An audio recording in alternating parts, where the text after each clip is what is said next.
Okay, good afternoon, Council. I'm going to call the meeting to order. Any conflict amongst council members here? Seeing none, I'll need a motion for the published agenda for the special meeting tonight. I'll need a mover, please. Deputy Mayor Malash and Councillor Bjorkman, all in favor? That one's carried. And I guess we'll go right to presentations from administration, and I'll turn it right over to Lori. Lori, if you're ready, you can go ahead. Thank you. Good evening, Your Worship, and hello to Council. Although tonight's meeting fulfills the obligatory public meeting requirement or component under the Planning Act for amendments to the zoning bylaw, we'd like you to view this meeting especially as yours tonight. As you know, internal team members from development services to legislative services to community services and even communications have completed months of preparations, research, analysis, and evaluation towards this multidisciplinary project. We have successfully consulted with the general public as well as our stakeholder group through an online survey and a virtual open house. The purpose of tonight's meeting is therefore to listen to you, to discuss with you, and to empower you, our town council, on regulations, licensing, saturation of, and where to permit short-term rentals, commonly referred to as Airbnbs. We are going to show you some stats tonight, and we're going to share with you what we've heard, and we're going to facilitate some open dialogue with you to help us step, or rather leap into the next stage of this multifaceted project. What we recognize over the past few months, or rather several months, is that this project is a lot more complex than a simple zoning bylaw amendment. There are challenges and opportunities to consider from both an economic development and tourism perspective, as well as challenges and opportunities from a resident and citizen perspective. We also recognize, and we would like you to recognize, that a licensing system needs resources to administer and resources to enforce. So as you'll see and hear through our presentation led by Rita Jabbour, our Manager of Planning Services, tonight's meeting is one step closer, but there is still much work to be done. We thank you for your patience as we continue to work through the many challenges and opportunities related to this project. We especially thank you for your input, honesty, and openness tonight, because we need you. Thank you, Mr. Mayor, and the floor is yours, Rita. Thank you, Lori. So Rita, if you want to continue on, go ahead. For you, Mr. Chair, thank you, Lori, for that introduction. I'm going to give the clerk's division just a moment to pull up the presentation, and I will begin.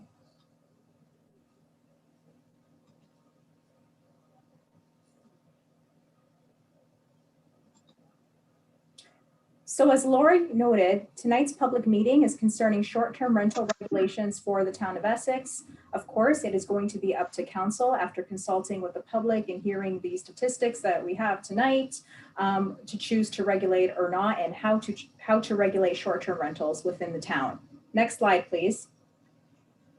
As Lori also noted, the purpose of tonight's meeting, as most meetings for zoning bylaw amendments, is simply to hear representation from the public. And I do understand there's at least 3 delegations here tonight, which we'll be able to hear following my presentation, in regards to the merits and concerns related to the proposed addition of the new zoning bylaw regulations related to the provision of short-term rentals.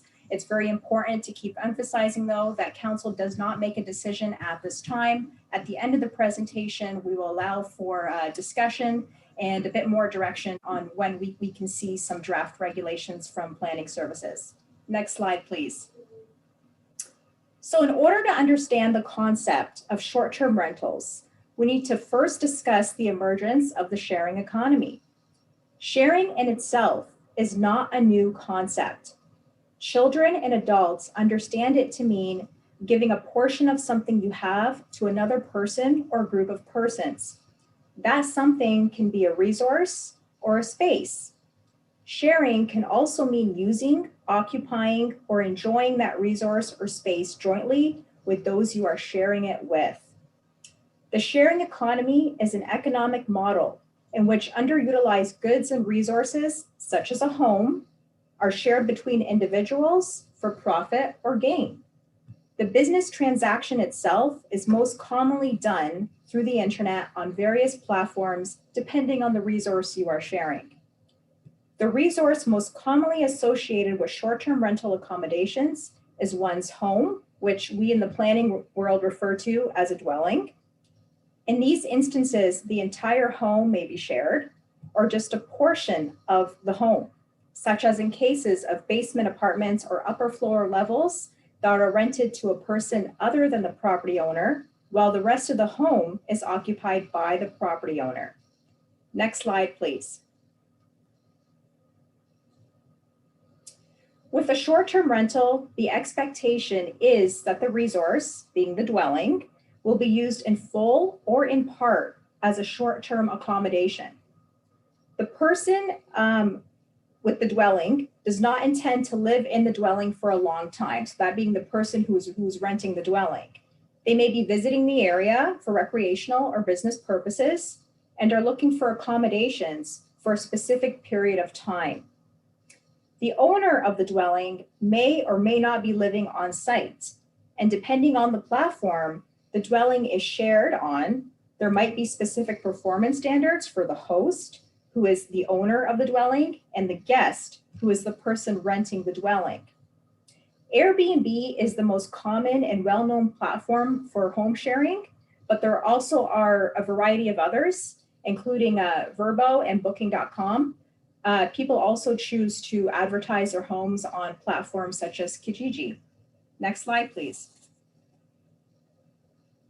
So it's important to note here that although dwellings are the most common type of buildings used as short-term rentals, other types of structures can be and are used as short-term rentals, giving way to the popularity of short-term rentals as unique alternatives to tourist accommodations.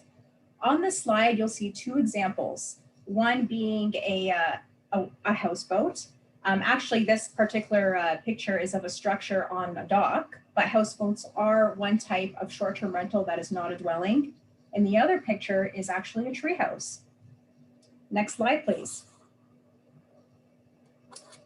Since short-term rentals are used for a limited period of time, a building or space that was converted or constructed to be used as a second dwelling unit is not considered a short-term rental. As Council has learned, second dwelling units are intended to increase the rental and affordable housing supply. They may still be shared with another person, as the person occupying the second dwelling unit is not typically the property owner, but the duration of the stay in a second dwelling unit is long-term. The second dwelling unit is the renter's primary residence. Next slide, please. So given the quick rise in popularity and growth in the home sharing sector, the town zoning bylaw has not had an opportunity to catch up. And actually, many municipalities have not had an opportunity to catch up in the County of Essex. Consequently, our zoning bylaw, which regulates how land is used in all zoning districts in the municipality, does not recognize short-term rentals as a land use. The R15 district, which is a residential district, allows for a grouping of single detached dwellings on one lot to be used for short-term accommodation. And this is probably the first time that you're going to see the term short-term accommodation and only time appear in the zoning bylaw. But the zoning bylaw does not define what short-term accommodation is, unlike seasonal accommodation, which also forms a part of the definition for the residential district 1.5. In terms of seasonal accommodation, it is defined as a use or activity within the period of May 1st to October 31st. The zoning bylaw does, however, recognize a bed and breakfast dwelling as a permitted use in a single detached dwelling and select zoning districts where dwellings are permitted, namely your agricultural district, your residential district, and some neighborhood or transitional commercial districts. But they're recognized as home occupations. Home occupations are intended to be carried on entirely within that dwelling and by only the inhabitants of the dwelling.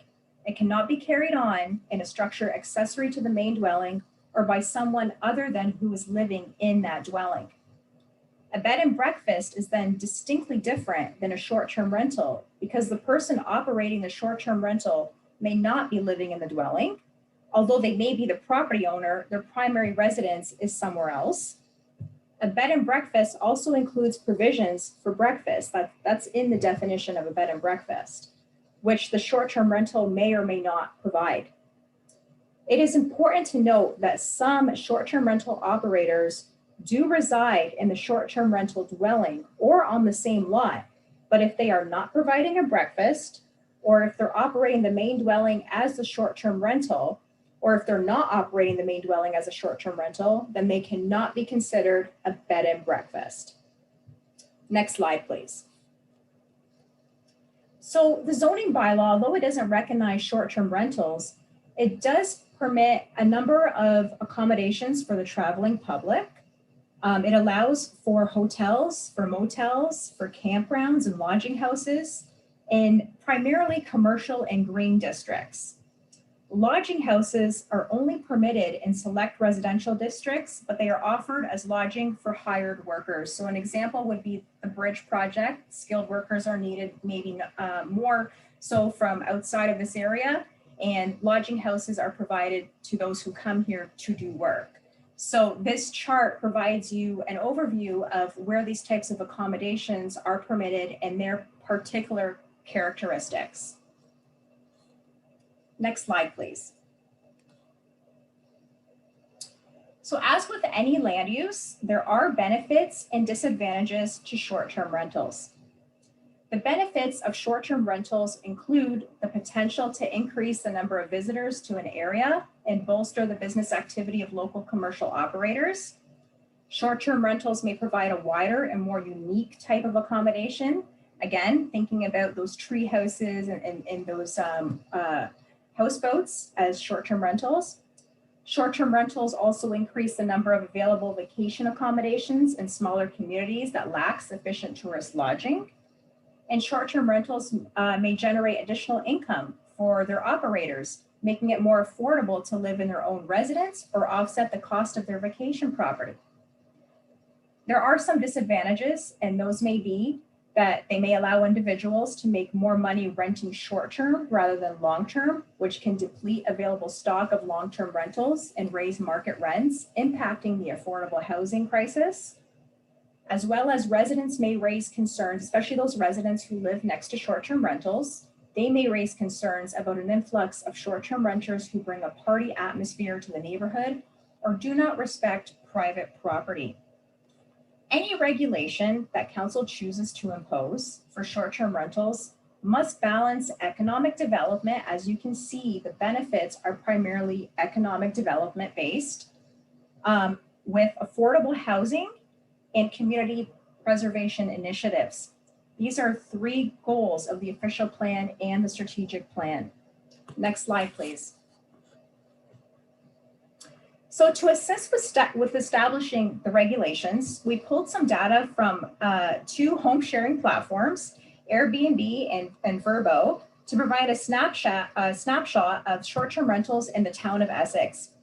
However, I would like you to note that this data is likely not an exact representation of short-term rentals in the town of Essex because it is limited to only these 2 platforms, and there are many more out there. And the data is current as of 2020, so there may have been short-term rentals that have been added or removed since that time. Nonetheless, in 2020, the town of Essex had the 2nd highest number of short-term rentals in the county after the town of Leamington, and you can see it highlighted there, the number is 90. The city of Windsor had the highest in the region. More than 30 of those 90 short-term rentals in Essex were located in Ward 3, primarily in Colchester Center and along County Road 50. Next slide, please. So this slide represents the total yearly revenue from all short-term rentals in the town of Essex. Short-term rentals brought in, for the town of Essex, brought in the 2nd highest yearly revenue in the county of Essex at just over $2 million. Next slide, please. Here are some additional stats The average occupancy rate in the town of Essex is 57% for short-term rentals. Our peak occupancy month is July. Our lowest occupancy month is February. Our average daily rate is $180. Our monthly average revenue for a short-term rental operator is $1,882. 93% of the listings on these two platforms were for entire dwellings. The average rating for the host was 4.87% out of 5%. Next slide, please. 42% of those rentals are available on a full-time basis, so that's greater than 181 days, but only 11% of the bookings were for greater than 180 days. 54% of the bookings were for 1 to 90 days, and 36% were for 91 to 180 days. Next slide, please. So with regards to public consultation, we understood this topic to be very significant. So in terms of public consultation, we really upped the ante this time. Not only did we create a survey on short-term rentals to garner public feedback, and that was active from May 19th to June 6th, but we also created a specific webpage on short-term rentals, which hosted information and links to documents in the survey. We hosted a virtual open house on June 1st. We advertised notice of the open house and the public meeting in both the local newspapers, the Herald News and the Essex Free Press. We published multiple posts in the Town of Essex Facebook and Twitter pages. We created a YouTube video on short-term rentals. We created a media release and sent it to local media outlets and community contacts, such as the BIA and the Chamber of Commerce, as well as posting it to the town website. And we purchased a $100 Facebook ad campaign geo-targeted to Town of Essex residents. Next slide, please. In terms of our outreach and our outcome, the media release was published in both local newspapers and Blackburn News. AMA 100 just released an article this morning too on the special council meeting. We received 203 survey responses. We had 28 open house attendees. Our Facebook video didn't do as well as the other Facebook video we put up for second dwelling units with 2.1 times lower engagement, but we did get 607 impressions. Our YouTube video garnered 72 views. Our Facebook posts reached 10,824 people with 38,714 impressions. Our single boosted Facebook post had 218 link clicks, and our combined web traffic to the short-term rental webpage and online survey was 1,453 page views. Next slide, please.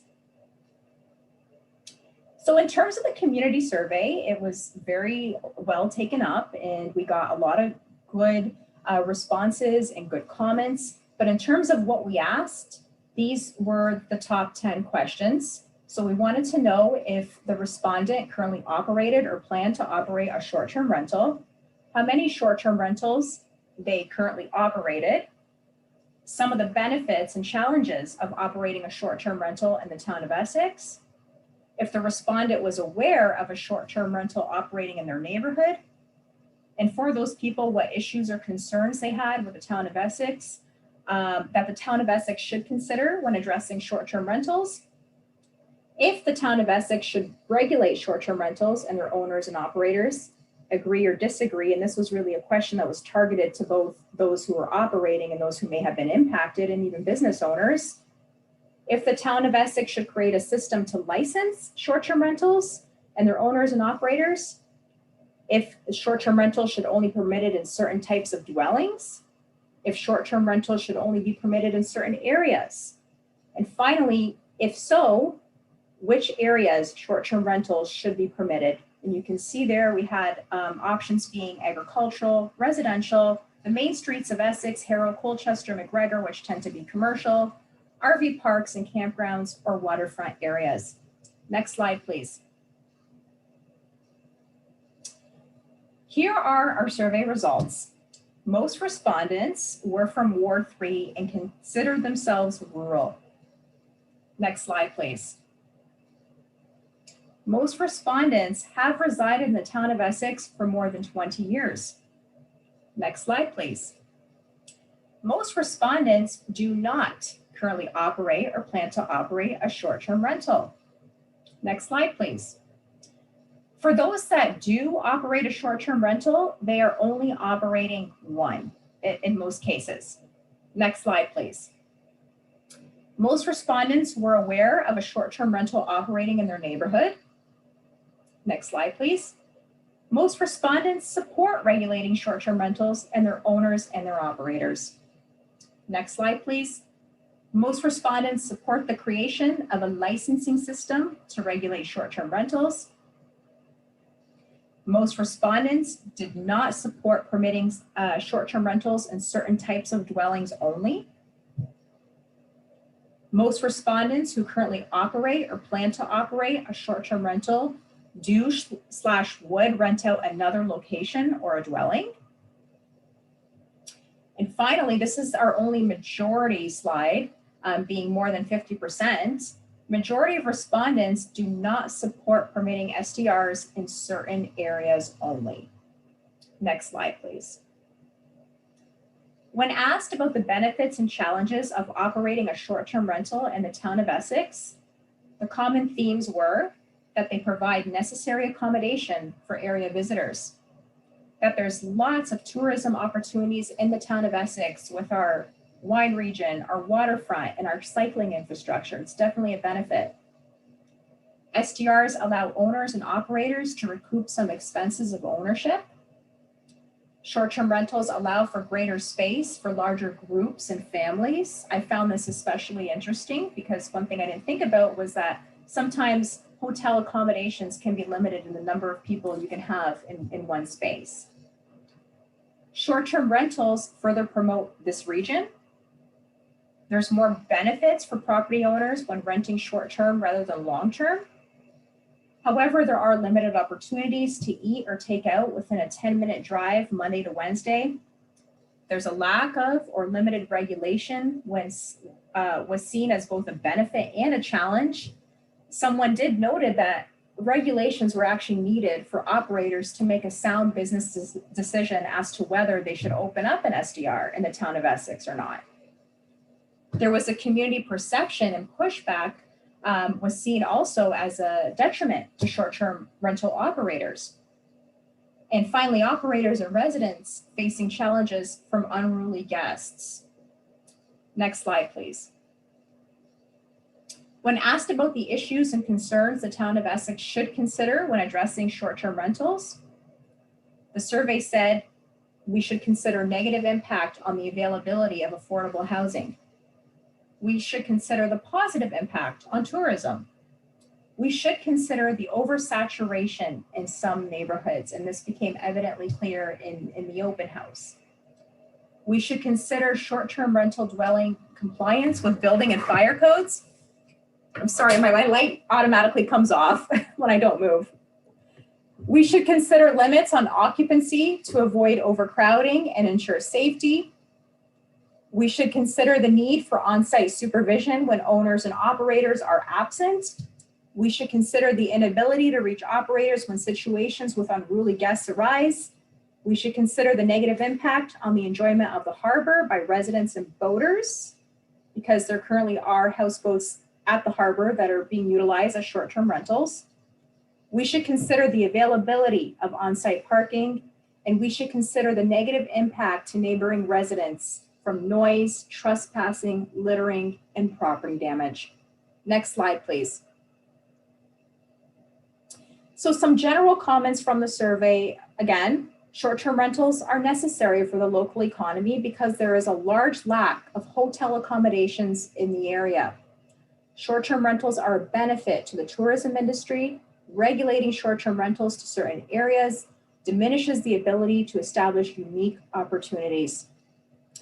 Poorly managed and unsupervised short-term rentals can adversely impact the quality of life for people in the community. They are commercial businesses established in residential neighborhoods. The town should consider the impact on the community and property owners.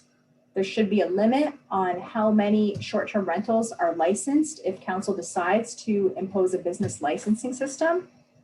And we should especially look at how many are granted per street or neighborhood because of that saturation concern.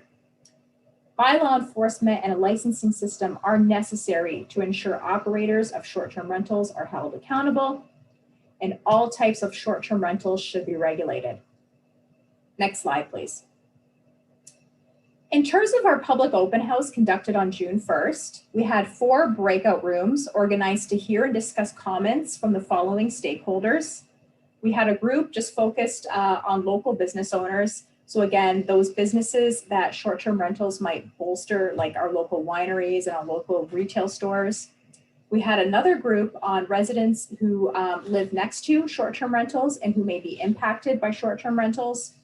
Our third group was the short-term rental owners and operators, or those who are proposing to establish one in the town of Essex.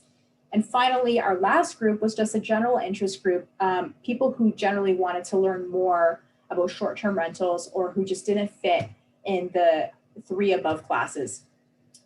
The focus groups included a number of questions particular to that specific stakeholder, and they were followed by a group discussion in which each member from the focus group, each facilitator, brought up the comments so that everybody could hear, whether you're a local business owner or resident impacted, what the situation was on the other side. Next slide, please. Through the open house, we found that all groups supported a business licensing system to regulate short-term rentals. The business licensing system was actually the preferred method. There were concerns with saturation, being the number of STRs operating in any one neighborhood or in a particular area. It was suggested that the number of SDRs be limited through licensing. So again, that's one way that we can limit STRs is through licensing. Impacted residents reported issues with noise and trespassing and recommended a review of applicable bylaws. So again, with noise and trespassing, you may call the OPP, you may call our bylaw enforcement officer, but in terms of being able to contact a property owner who is absent, it is extremely difficult to do without a licensing or registration system which notes how to reach that person. A business owner reported they were unable to find housing for seasonal workers because of available accommodations were short-term rental only. So there are other impacts to business owners than just positive. It was noted that there isn't any method to contact the owners and operators when issues arose because there is no contact information on file. And again, a business licensing system is a way that can be addressed. SGR operators supported regulations that are strong and enforceable, yet minimal. They did not want to see regulation that limited short-term rentals to only owner-occupied dwellings. Short-term rental operators felt enforcement of existing bylaws was necessary for violators, and that short-term rental operators are generally held to a higher standard depending on the home sharing platform.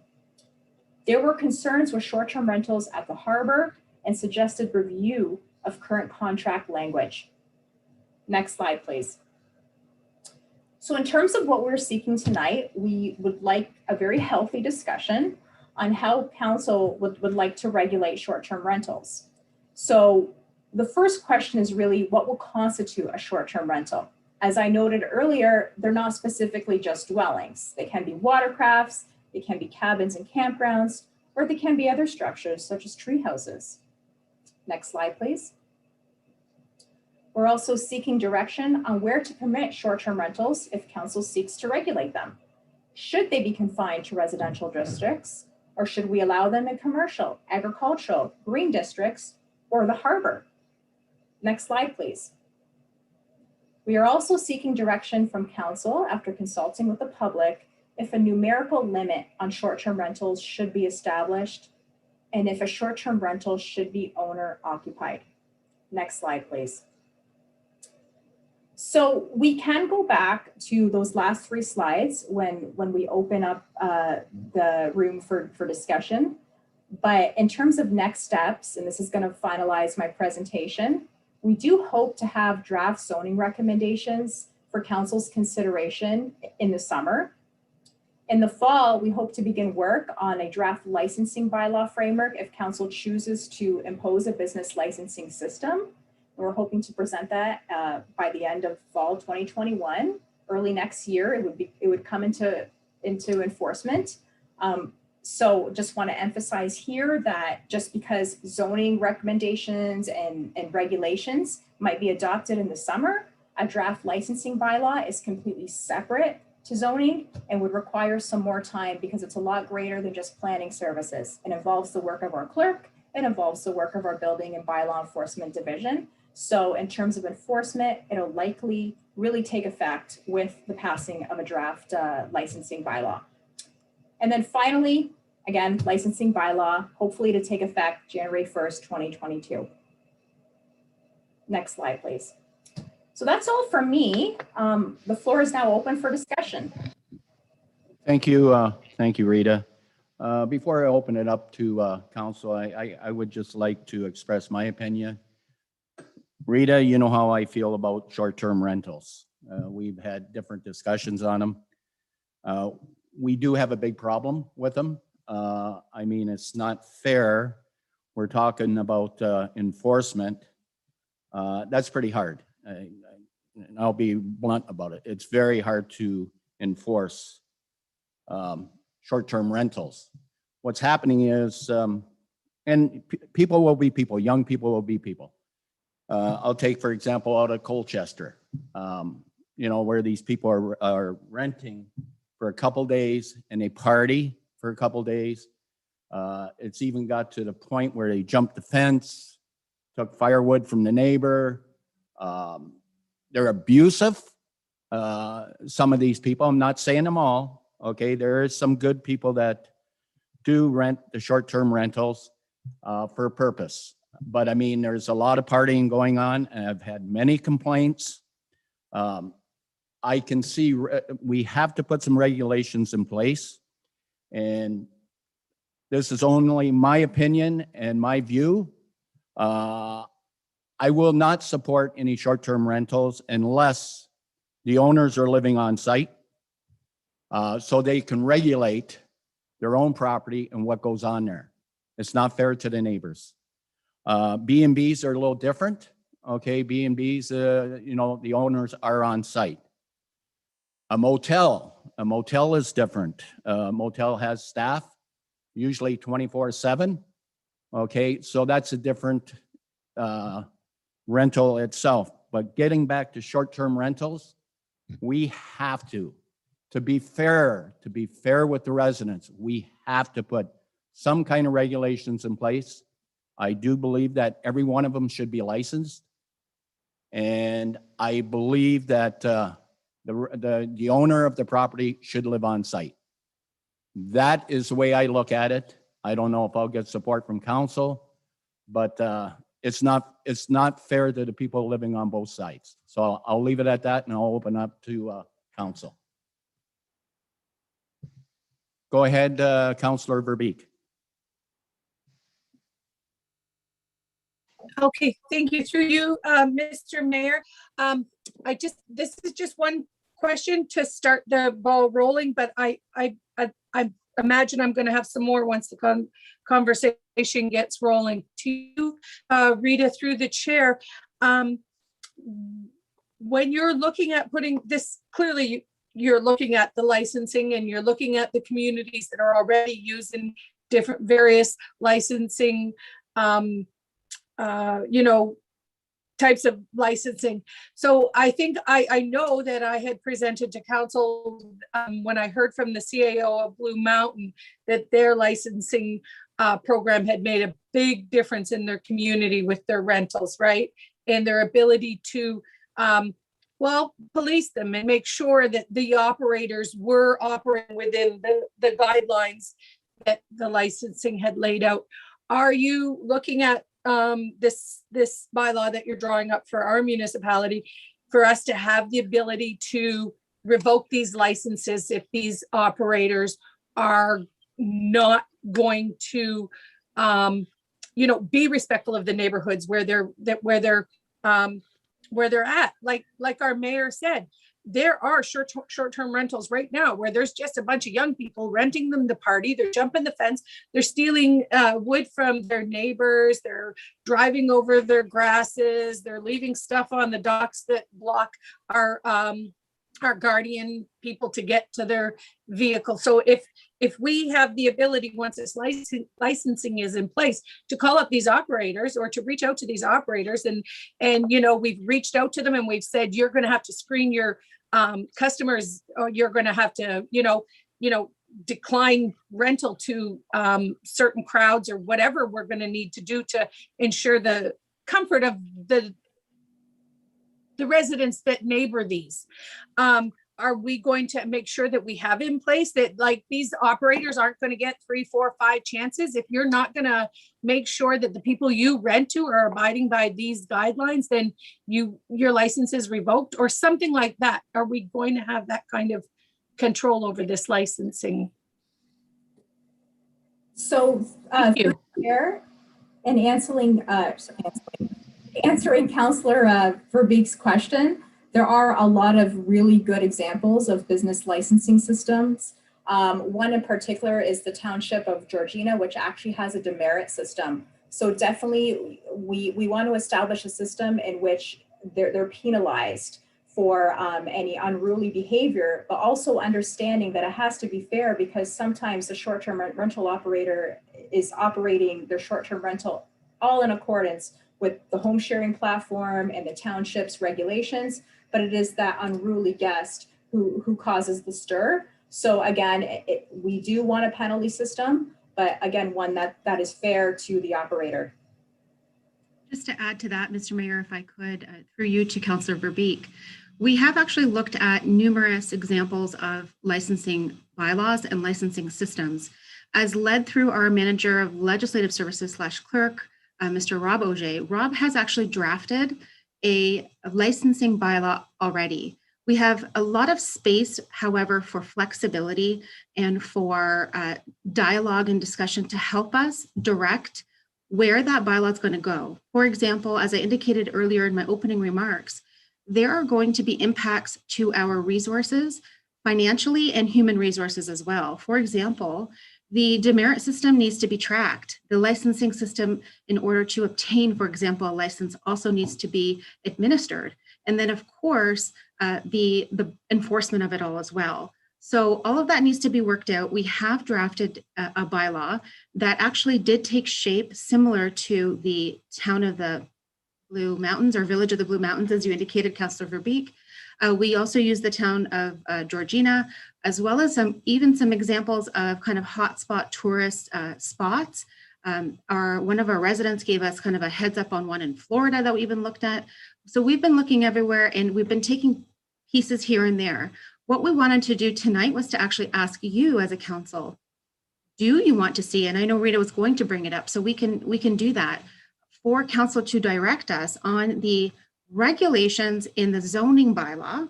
The licensing system, again, we're going to work on, and we're going to kind of tweak. We're going to present something to you. We still need to have our clerk, our manager of bylaw enforcement, Kevin Carter. We all need to be on the same page, and we need to bring in our chief administrative officer, Chris Nepsey, for an overall picture of what's it going to do for our staff, and do we have the resources to administer and enforce. So many things to think of on the licensing side of it. Thank you.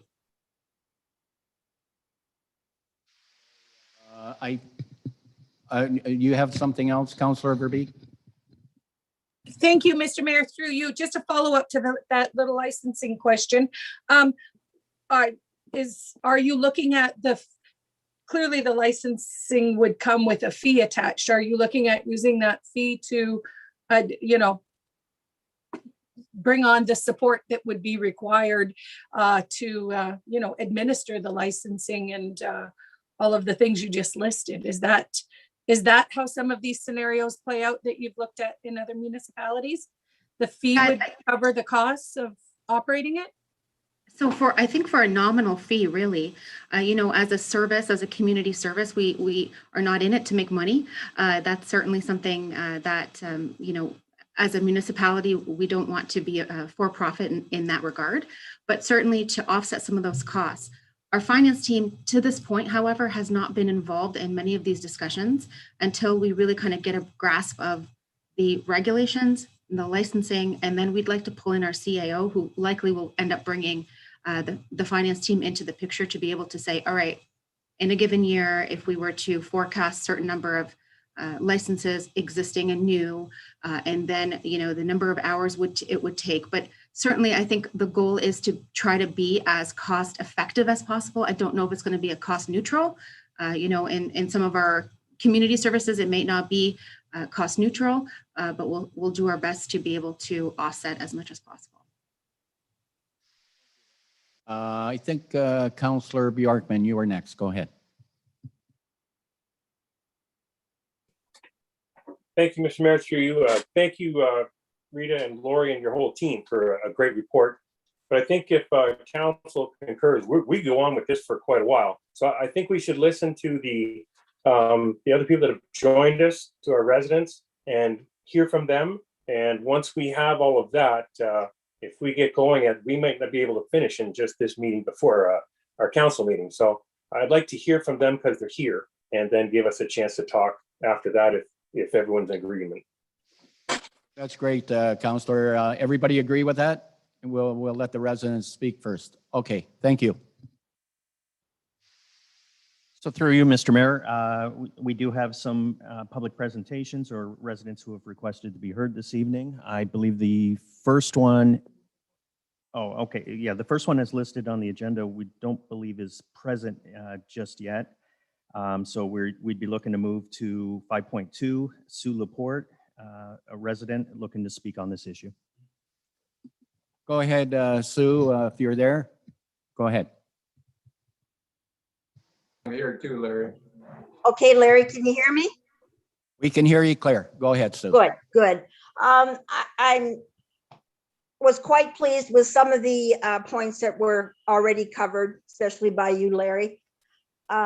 We have 3 in Clark Beach, and I also think consideration should be taken as to how many homes are in an area before they decide how many short terms should be allowed.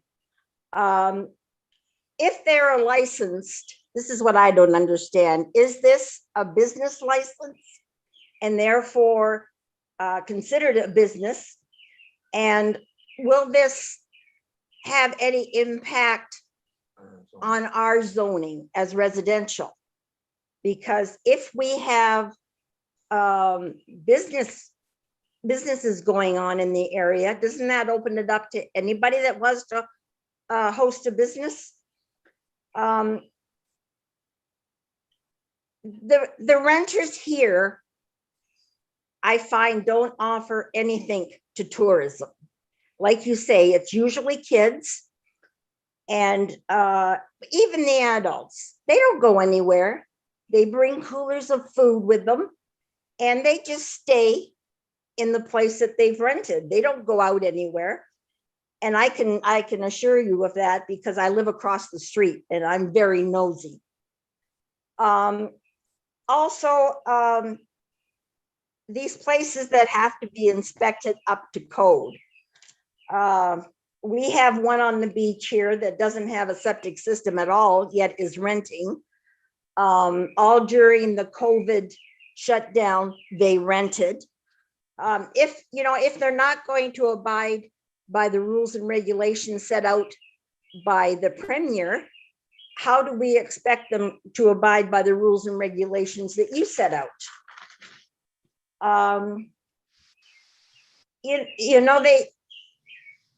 To me, all they're doing here, from my observation, is taking the money. Property upkeep is right down the tube. I got one house here that was bought. The owners have done nothing as far as the property goes.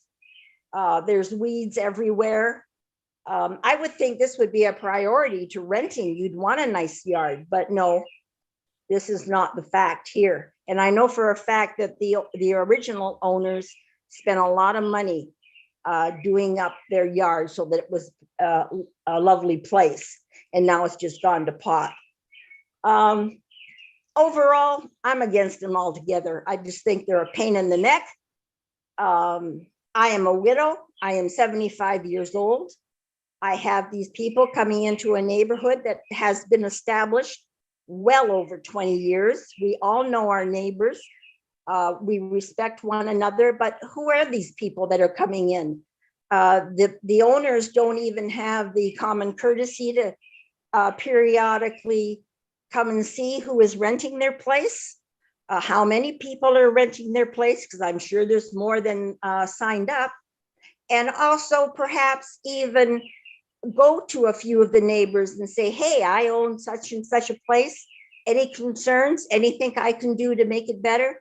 You know, some, what would you call that? Togetherness, yeah. Some respect for those people that are here all the time. I guess that's about all I got to say. Thank you. I got one thing to say for Hunter Sue. If you don't mind, Larry, this is Bruce Fowler. Oh, go ahead, Bruce. Go ahead.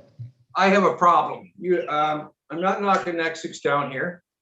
You guys are going to sit and discuss what you're going to do. And then we got a whole summer. We got to go through this mess again until January. The problems we have, there's a dwelling, like Sue says, with no septic tank, and that is not right. It's right beside a drain going to a lake. I've been after this guy for the last 6 years, trying to get him to get a septic tank in, because it's not legal, 245 gallon drums. I look at it, that place gets shut down until it has a tank. The bylaws and the complaints, then Essex got to go out and hire 2 bylaw officers, one to run nights and one to run the weekends. They can work shifts or whatever. But eventually, when the bylaws come out and the fees come out, they charge enough to cover for those bylaw officers. And this is the only way I will agree to this. Thank you. Bruce, on the septic tank issue, I wrote that down. I will have our bylaw officer go out there this week, hopefully, to inspect it. And if there isn't a septic tank there, we'll take action. So Yeah, there definitely isn't, Larry. I know that for a fact. okay, let me look into it, but we gotta make sure that there's no septic tank there. Yeah. I watched it getting pumped out, Larry's. I can tell you right where those 45 gallon Okay. drums are. Not a problem, Bruce. You know, I'll follow up on it. I will. Yeah. Yeah. Our bylaw out there to take a look. Okay. Thanks, Larry. Thank you. Okay. Thank you. Thank you for your presentation. Through you, Mr. Mayor, our next delegate is Mr. Dennis Smith, also a resident looking to speak on this. Dennis, are you there? I am. Can you hear me fine? Yeah, where you been all summer so far? Go ahead, Dennis. Go ahead. I'm still working for kind of a living in an expensive Florida winter. So I work. Good. Go ahead, Dennis. You're Okay, Mr. Mayor, Mr. Deputy Mayor and councilors, I appreciate the opportunity of you receiving me tonight. This is a very important meeting to a significant number of residents in this community. I've been asked to be the spokesperson for a recently formed group called Short-Term Rental Impacted Property Owners, or STRIPO for short. In 10 days, we put together about 25 members. So there is a number of people that are pretty interested in this subject. Now, I live next door to one of the most successful short-term rental properties on the lakefront. My experience over the last 5 years has been generally good, except for a few minor nuisances. And that's largely because the previous owners were local owners and operators. She cleaned the house, did the bookings direct, not Airbnb. He did the maintenance on the property. They were hands-on people, great neighbors, and they actually encouraged us if we saw anything going on untoward on the property to call them. Unfortunately, many of my fellow group members have been experiencing serious problems with these STR operations. In some cases, instead of living their dream house on the lake, they're living a nightmare next to short-term rental properties. These properties are businesses, and as such, not only are they operating in residential areas, they are operating completely unsupervised, owner-managers often unknown and/or unreachable, and completely and totally unregulated. There are many motels with one notable exception. Motels have an owner or resident manager on site 24/7. Most vacation rental homes have an unavailable owner manager absent 24/7. These businesses need to be licensed, inspected, and regulated by this municipality. Now, as impacted residents, we have identified at least 22 issues that are affecting our quality of life and property values.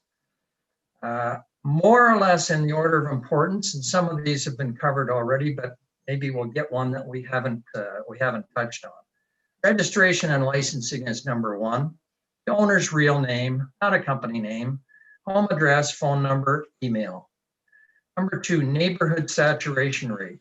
10% of a neighborhood should be the number. Number three, contact response time on problems. Noise, curfew in effect, possibly, especially with people with hot tubs. Parking is a concern, and it should be based on occupant and defined location on the property or the street. Occupancy limits based on the number of bedrooms. Record keeping on the occupants. Who are these people? We don't know these people are in our neighborhood. Number eight, security of the neighborhood. Number nine, trespassing and potential theft. After dark is when the bad behavior really starts on cars, garages, sheds, houses, and wood piles. Number 10, insurance coverage. Do these dwellings have insurance coverage that covers both them and us as neighboring properties? Number 11, regular inspection for structural and safety code violations. Number 12, fire code observance. 13, acceptable sanitary septic systems in place. Traffic and speed control, especially on the beach roads. Garbage disposal and pickup. Property standards, fireworks use, litter, pets, use of waterways and vessels, and fire pits, like burning garbage and green wood and stolen wood in fire pits. Now, I've left out the 22nd because it's such an egregious situation that has happened at one of these STRs that it's a subject of a criminal investigation by the OPP. But it's really blew my mind, and I'm sure it would blow yours. And there's pictures that the OPP have to prove it. Now, I'm a numbers guy, so let's look at the numbers on these operations. Based on the best information that we've been able to collect, we think there's about 50 short-term rental properties operating in the municipality along County Road 50. Now, that differs from Lori or Rita's number because you have the whole municipality. These people are getting much better occupancy than 58%. We think 70. They charge from $200 to $400 a night. So this works out to gross revenues of $60,000 a year plus. Now, from inside sources, we've been told a good rule of thumb is that a week's rental pays for a month's maintenance. Doing the math, these operations are pulling in a lot of money, like $2.5 to $3 million probably a year, and very little of that is staying in this municipality. These are absentee owners that live in other municipalities largely.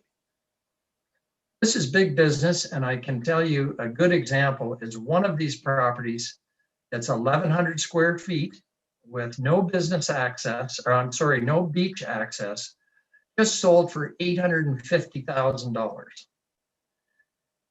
Again, in a residential area, totally unlicensed and unregulated. So there's something drastically wrong with this picture. Now, this wrong picture has prompted action by other municipalities in Ontario, and we would hope that the town of Essex is progressive enough to follow suit and get this situation under control. There are a comprehensive set of bylaws currently in place in the following municipalities: Blue Mountains, that's already been mentioned, Niagara on the Lake, Newmarket, St. Catharines, Fort Erie, Niagara Falls, and Welland. Many more are pending. Now, your next thought, I'm sure, is how do these municipalities raise the money to enforce the bylaw? Well, very simply, they charge license fees initially and annually and inspection fees for all of the services that are required.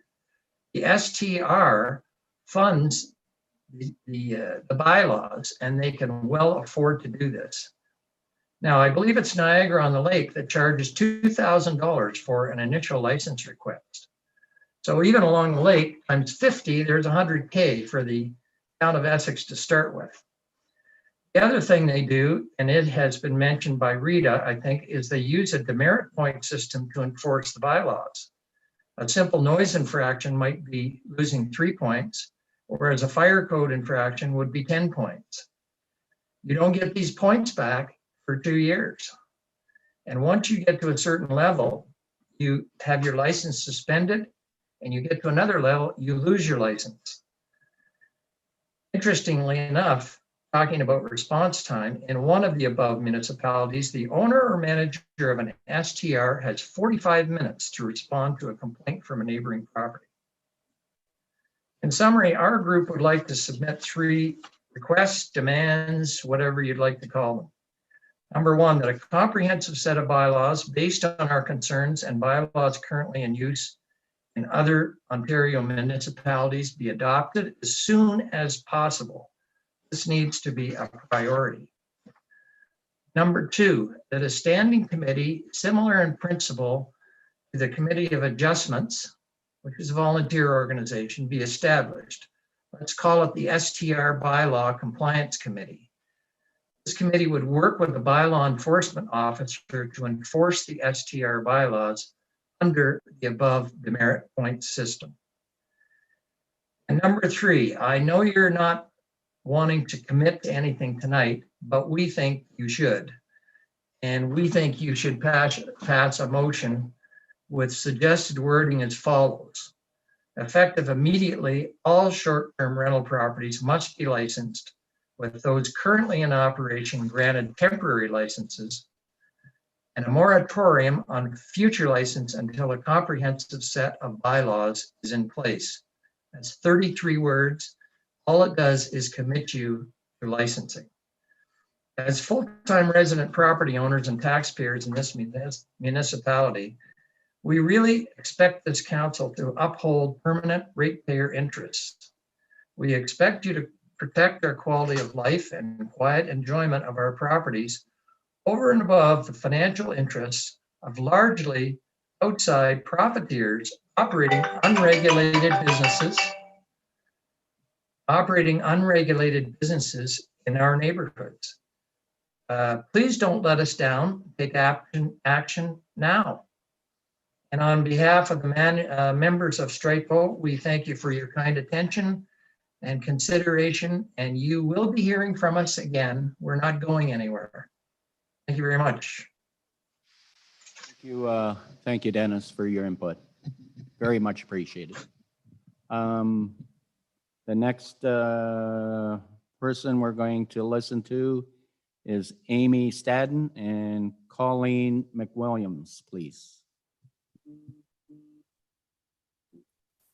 Yeah, we're there. Hi there. If you're ready. Hi, guys. Thank you so much for allowing us an opportunity to share our ideas. It's Colleen speaking right now. First of all, we do agree with what Ms. Laporte said in terms of the responsibility of Airbnb owners and operators. We're not disagreeing with, even though we are owners and operators, what has been said this evening. Part of the reason we chose the area is I had briefly worked in the area and obviously have grown up in Windsor and Essex County and have always loved the area. I think the importance of maintaining the privacy, the tranquility, and the peacefulness that has been established by the residents is of paramount importance. And we certainly acknowledge that change is very difficult. And certainly saturation is something that we also agree has to be looked at. But from our perspective, when Amy and I purchased our lakefront property, we immediately felt a sense of it's us and it's the neighborhood. We were willing to meet people and get to know people, but from our perspective, we weren't made to feel very welcome from the commencement. So I think we just felt it was probably best to just keep to ourselves. And we did offer our telephone number to a resident that was struggling with us, and we never heard from that resident. But part of why we are in a residential area is because we don't live there. That is correct. But we are very proud owners and operators of an Airbnb. And we don't have a problem with you getting upset with Airbnb owners who are not regulating or taking care of their property or vetting their guests. We vet all of our guests, and we are fully aware of who our guests are. We never overpopulate. We've never had a concern regarding noise. And we proudly take care of our property because even though we don't live there, we do consider it home. We take care of the cleaning. We take care of the yard work ourselves. We ensure that when our guests arrive, they have enough firewood to light a fire for 7 days, even if they're only there for 2, because we don't want them to have to, unfortunately, look elsewhere, for example, for firewood. We also agree with Ms. Laporte that there has not been a lot of business experience with our guests in terms of going out to eat, but that in part and parcel is due to the lockdown situation and the limited amount of time that people have. We know in our reference guide that we make it very clear that our guests, and they receive the reference guide 5 days prior to arrival, that we live 30 minutes from the Airbnb. And when we are contacted, we respond immediately because that's our responsibility, not only to our guests, but also to the town of Essex and the residents. So it's something that we take very seriously. We also want to please recognize that with the restrictions with COVID, Ms. Laporte is correct. People have not been going out, but we also provide a list of wineries. We provide a list of beaches. We provide a list of restaurants that people can go to. And when we get feedback from our guests, they're always telling us, we loved going to this winery. We loved experiencing this restaurant in Kingsville. We loved going to Colchester Beach. In part of our reference guide, we actually tell people, you are this many kilometers away from this restaurant. We talk to people about parking. You are not allowed to park. We are next to Town of Essex property. Please respect that property. So I guess the issue that I have as a retired elementary principal is I would never lump 500 students together and say, 4 students are doing this, so we're changing the rule for the entire school. Each situation has to be looked at individually. And I appreciate, and so does Amy, the fact that you are affording us the opportunity to make an informed decision. We can't lump everyone together, and we will be the first people to agree that if you have Airbnb owners that are not respectful of what has been established by the neighborhood, by the residents, by the town of Essex, by the businesses, and by everyone who's contributing, then they should be dealt with. And we don't have a problem with that because we're very proud of what we're doing, and we are proud to be a part of the town of Essex. And we don't consider ourselves the us-them mentality. We are there, we are happy to be there, and we are more than willing to abide by, especially what the residents in our beautiful little street have to say, because we respect the fact that they've been there a lot longer than us. So we're just asking that you please not lump everyone together for a few situations that absolutely must be dealt with. And our door is always open. We're actually planning on having a barbecue in January to meet everybody, so we hope you all come out. Thank you. Yeah, thank you for the presentation, but you do have to agree with us. We do. We're listening to the public, and you have to agree. There is a problem out there. And it's a problem that this council has to address. And we will address it as a council. So at this point here, I guess, did the first delegation come in? No. Okay, so we have no other delegation. So I'll need a motion from council just to receive the delegations that we had. Okay, so Councillor Vanendole and Councillor Bjorkman, all in favor? Thank you. And thank you for all the delegates that come forward. Great input. And like I say, we do have some problems that we got to work. I reassure you. Now I'm going to open it up to council to see if there's any further questions. Go ahead. Deputy Mayor Malash, go ahead. Thank you, through you, your worship. So I'm a frequent user of Airbnbs. So I've done, we traveled across Australia, my wife and I, and another couple. And I would say at least 50% of our stay in Australia was through Airbnb. We were very respectful, and most of the people that we knew down there were staying at Airbnbs, the people that we met that were travelers. I think that, in my personal opinion, is that you're going to find that a very small percentage of Airbnb travelers are going to be those rowdy individuals that cause problems. But when they cause a problem, they're very noticeable. And of course, I wouldn't want to have someone like that staying in a place next to where I'm at either.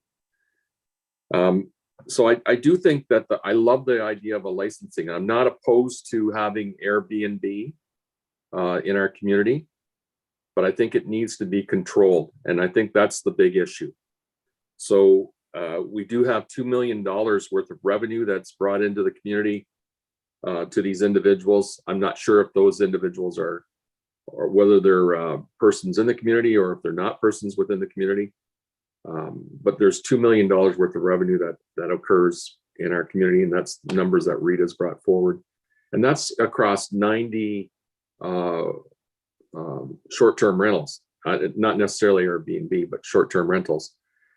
The $2 million, when you divide by 90, comes $22,200 per household on the average. That's average.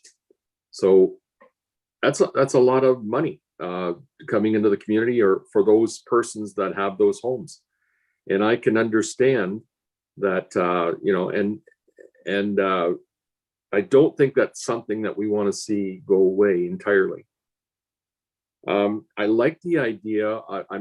I'm sorry, there was one presenter, I'm not sure what the gentleman's name was, but I thought he had a fantastic idea with trying to have a temporary license system put in place, but I don't know how our administration would be able to put that in place so that it's in place for this summer. It's just too quick, I think.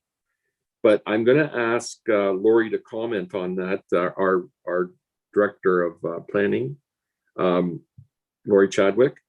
And I think that's a really good idea, and to put a freeze at the same time on licensing any additional until we get a bylaw in place. So I've got a couple of other comments, but Lori, can we go to you first and have you answer that one? Thank you, Deputy Mayor. I'll try. Okay, The thank- issue is that we technically don't have any zoning regulations. So that's really why we're here tonight. So as a friendly reminder to everyone, we are fulfilling the obligation under the Planning Act for a zoning bylaw amendment. So first and foremost, we need to establish the use. So, I've used the example before when it comes to something that was missed in the sign bylaw a while ago, and that is a use that's neither explicitly permitted nor explicitly prohibited. So unfortunately, as much as it sounds like a great idea, a temporary license for a use that technically doesn't exist in our zoning bylaw is hard for us to regulate temporarily or even permanently. So step by step, this is why this project is so complex, because we have the zoning regulations that kind of set the tone for the land use. Not only land use, Rita had earlier showed us trees, showed us water, showed us docks on water. So establishing a use, whether it's on land or not, is the first step. Then that licensing system, certainly we can look into once we establish the land use, what a temporary license would look like. And we can also take a look at a freeze, depending on, how many there are within the municipality. Okay, thank you for that. So in any case, I'm not opposed. I believe that we really need to have this licensed.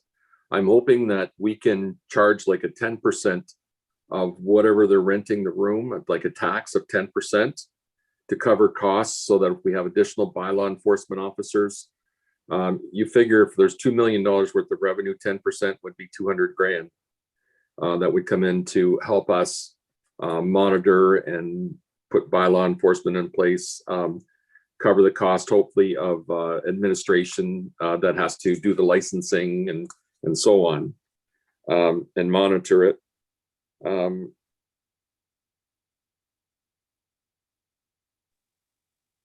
The other question that I had was, and I like this one as well, that one of the residents brought up, was the fact that property standards. You would think that if they're short-term rentals, the owner would want to keep up the property. But if they don't, can we include a property standards line within the bylaw for short-term rentals to ensure that they don't become slum properties?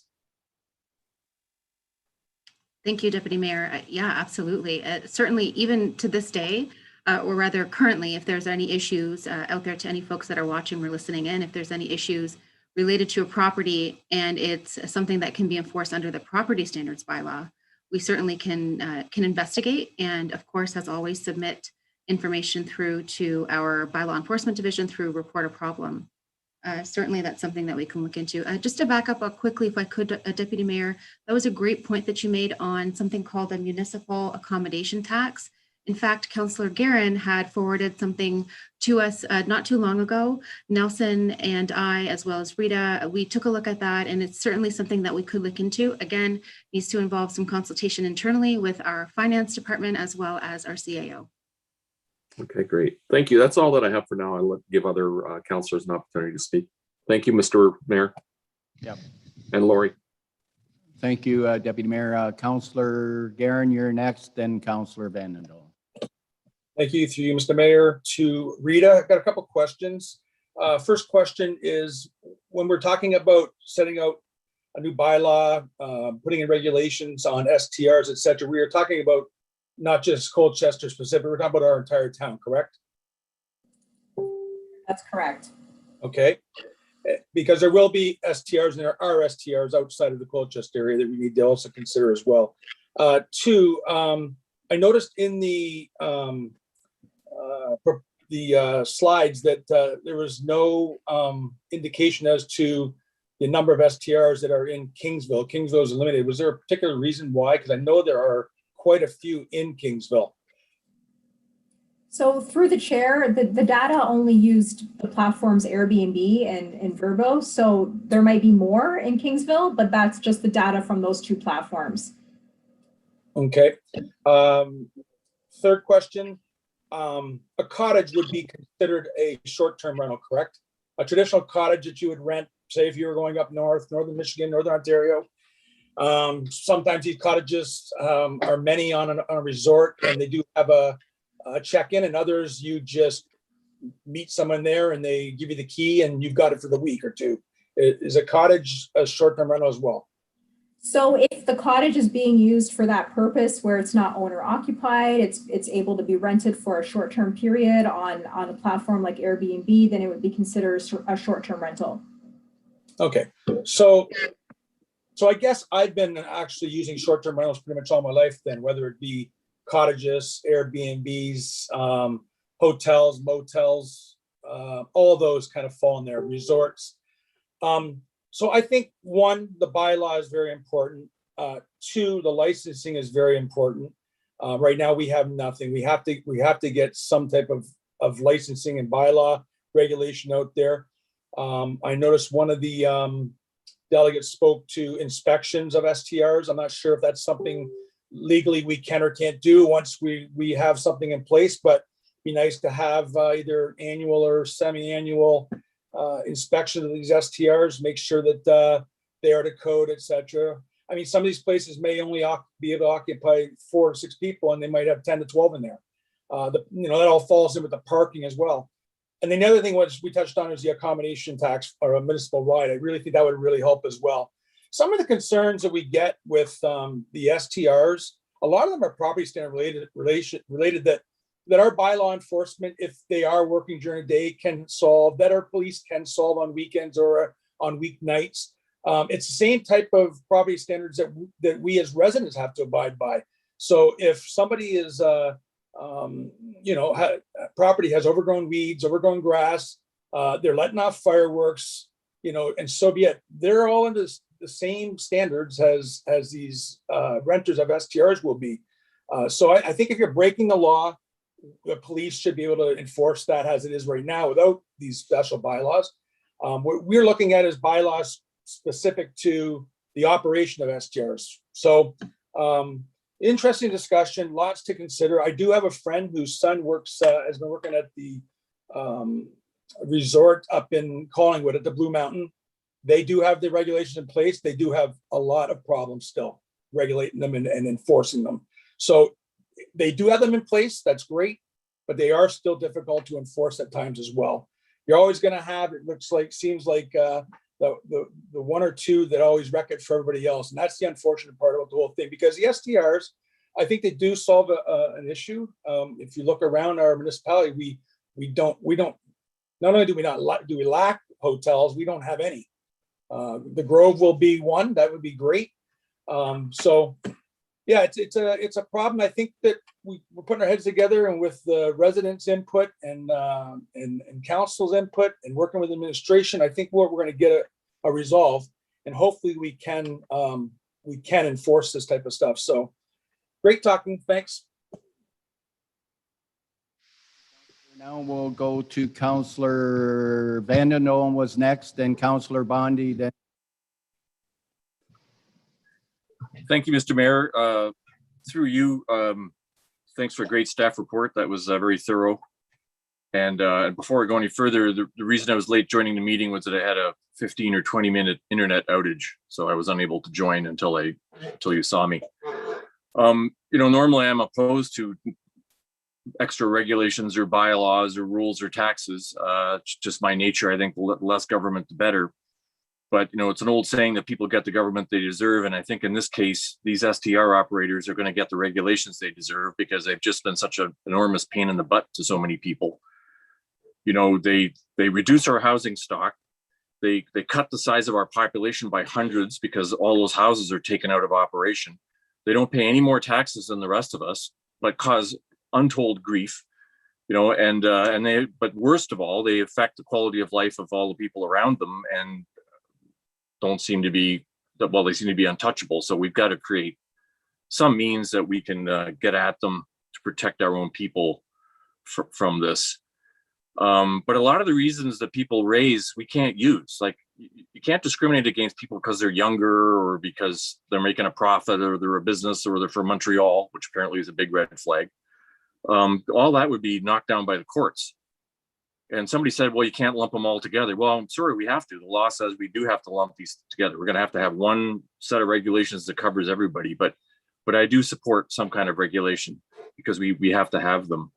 I thought Mr. Smith brought up some interesting ideas there, the point system and that sort of stuff. That would be good. But I think that like trying to slap them with a 10% tax right off the bat is not the way to go. I mean, after all, it was our gross overtaxation that caused this problem in the first place. The hospitality industry is so overtaxed everywhere in the world, including here, that this is basically an underground revolt against our taxes. We tax hotels, we tax commercial, we make it so expensive for the operators and those who are staying there that people couldn't afford it anymore. So if we start right off by slapping a 10% tax on these operations, I bet we'll drive them underground in another way that we haven't anticipated yet. I mean, people are going to stay in accommodations whether we allow it or not. They're going to find a way to stay here. So we have to make sure that it's not a way that's unaffordable or overly regulated. We just have to control this bad behavior. So, well, that's it. I support it. Let's hope we can come up with a system that doesn't rest too heavily on the shoulders of the good operators, like some of the ones who spoke here tonight, because we don't want to harm them or drive them out of business. And as Councillor Guerin said, we need these things. We have to have the accommodation.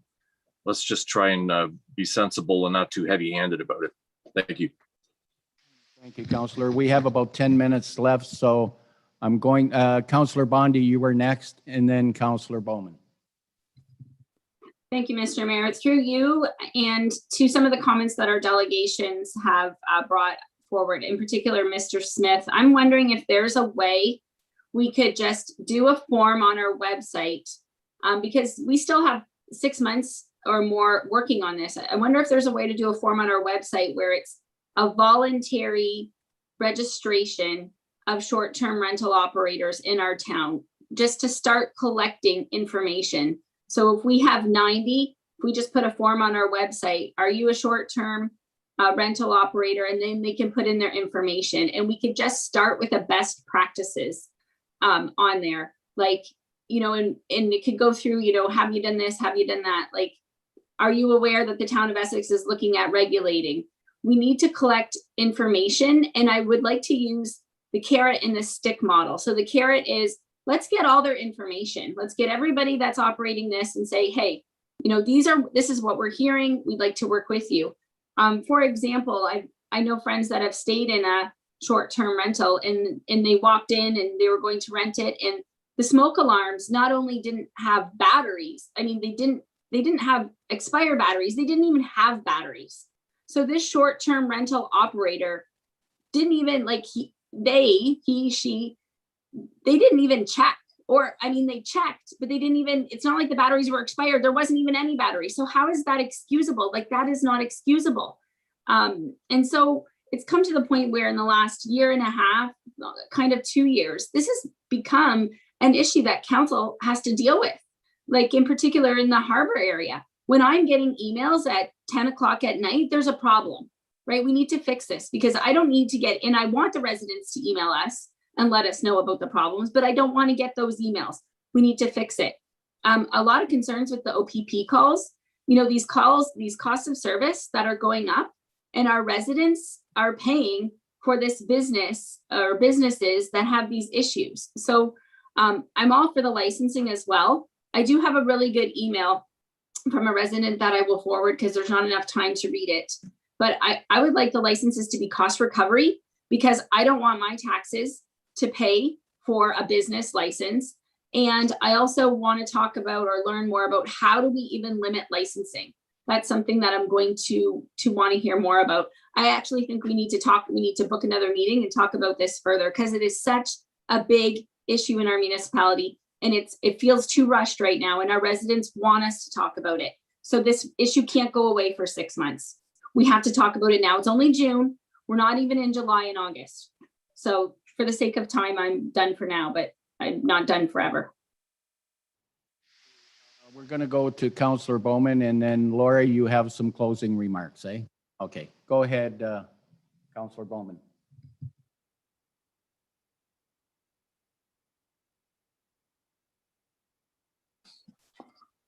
Thank you. Go ahead. Quickly, obviously, there's a need for the zoning bylaw and regulation. The one area I think we're going to have issues is the saturation component. How do we determine how many is too many? And if you look at our other businesses in the area, we don't determine how many restaurants you can have in a town, for example. It's going to be difficult, I think, to have regulations on how many the rental places we can have out there. So I'll leave it at that. Obviously, there's a lot more work to be done. The reports tonight have been fantastic, and it shows that a lot of work has already been done. A lot more to move forward with, and I'll just leave it at that for tonight. Thank you. Before we go to Lori, Councillor Bjorkman, you had your hand up. Did you want to? Yeah, just quickly, because I wanted those other people to be able to speak before this meeting was over, but I knew we wouldn't have enough time. Like Councillor Bondi, I agree. We're not done here. We need to continue on, but I think we've given lots of good direction. I agree with you. We need to register. We need to license. We need to tax them. We got to look at saturation limits. But I think the other thing would be really good is for us to identify the properties. We look at, if you're going to have an Airbnb and it's that whole building, then outside of your house should be guest house and put a name, but make them identify where these places are, because there are so many out there that are hidden from us. I think it would be a really good idea to be able to identify for the people that live in the area that these are Airbnbs. And if there are problems, they should be able to find that Airbnb and get a hold of that operator and get some results. But just having it be another house on the block, I think they should be identifying those houses that are Airbnbs. We'll go right to Lori for closing remarks. Thank you, Mr. Mayor, through you to everyone here. Some great information. I would like, if we could, to our council, to you, Mr. Mayor and Deputy Mayor, take away some time, or rather set aside some time, if you could, to take a look specifically at slides 32 through 34. So those are the slides that have the header for discussion. We would love for you to send us an email. You can send it directly to Rita or I, or even to essexplanning@essex.ca. The email, if you could, give us your feedback, give us your perspective as a councillor, as a member of this council, on what would you like to see. What we anticipated was in July, we were going to bring forward the zoning regulations, the proposed zoning bylaw amendment. But for direction and for discussion, we wanted to hear from you. Would you like to see short-term rentals be permitted in watercrafts, cabins, other structures such as tree houses? So take a look, if you could, at 32, 33, and 34, those slides that with the header for discussion. Send us your thoughts. We're going to come forward in July for another meeting. Yes, this is not over, and yes, we do still need your feedback, and we would like for you to be involved in helping us shape what the zoning bylaw amendment will look like, as well as the licensing system. So with that said, we thank you so much for this opportunity to pick your brains tonight, and we look forward to picking your brains further down the road. Lori, just to council, when your input, all your input, you should do it individually, right to Lori or to Rita, which would be the proper thing to do. Thank you. So at this point here, I guess we're all through, and we did a motion to accept all the delegations. So at this point here, we'll adjourn the meeting. I need a motion to adjourn. Oh, huh? We got to receive the presentation first. So I need a motion to receive the presentation. Councillor Bowman and Councillor Bjorkman, all in favor? That one's carried. And we'll go right to adjournment. I need a motion to adjourn from this meeting. Deputy Mayor Malage and Councillor Bowman, all in favor? Let's take a 5-minute break. Okay, 5-minute break, and then come back to council.